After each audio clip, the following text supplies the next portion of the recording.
My name is Chef Panter. I'm the Chef de Cuisine here at the Cobb Galleria Centre.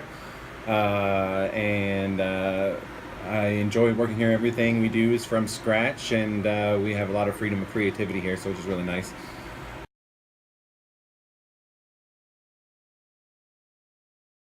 We actually grow ghost peppers, jalapenos, banana peppers, red chilies, red dragon peppers as well. And we just started those peppers this year because I was starting to get into hot sauces and getting all the hottest peppers around. Since I was little, my parents grew Tabasco peppers. The first time I ever tried it was like a really exciting, terrible, dangerous thing. I had two at a time on a dare, and then it was extremely hot.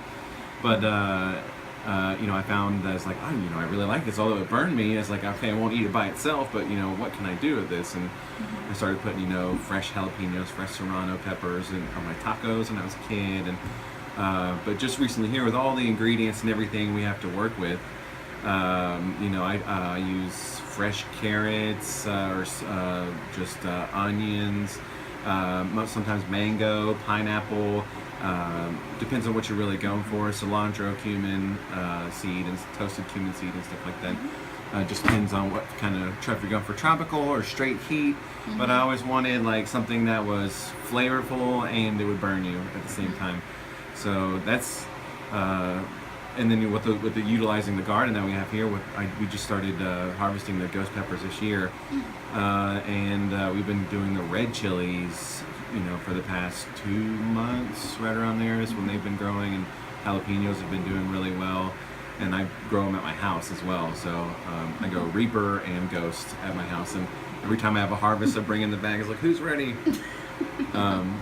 But the most exciting thing that I've been doing lately is I've been taking my harvest of the Reapers, the Ghost, habaneros, and scorpions, like all the 4 hottest peppers, and I dry them slowly. It takes about 2.5 hours to do, and I grind it into a powder, and I call that the devil's dust. And I dare everybody in here to try it. So, and it's pretty bad. You take it like a little fingerprint on there, and you put it to your tongue, and it just is crazy, crazy hot.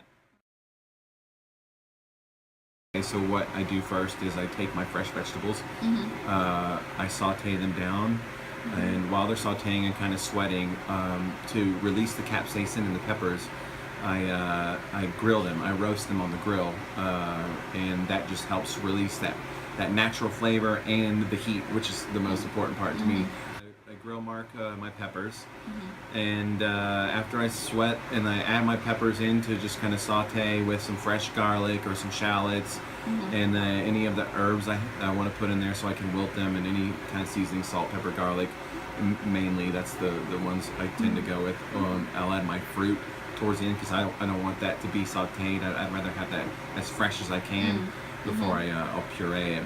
And then I add my rice wine vinegar is my go-to when I'm making, because it's not so tart.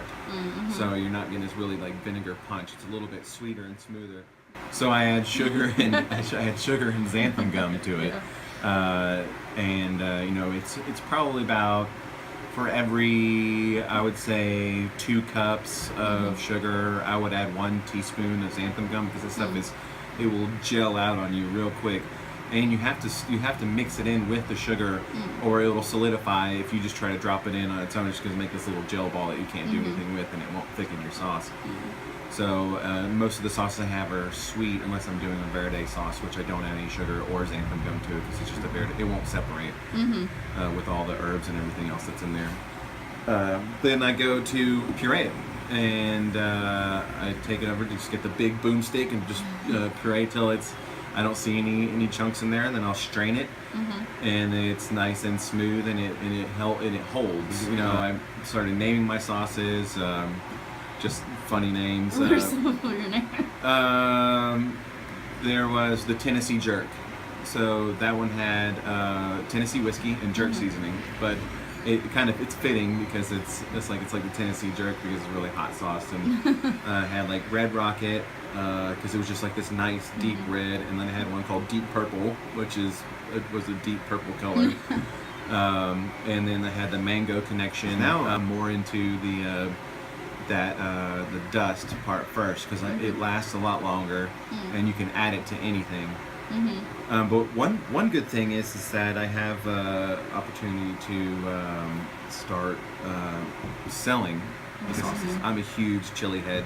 Actually, I've got a award over there for the Athens Chili Cook-Off for the spiciest spiciest chili. I was competing against 30 people. I've won in Athens before consecutively twice just for chili.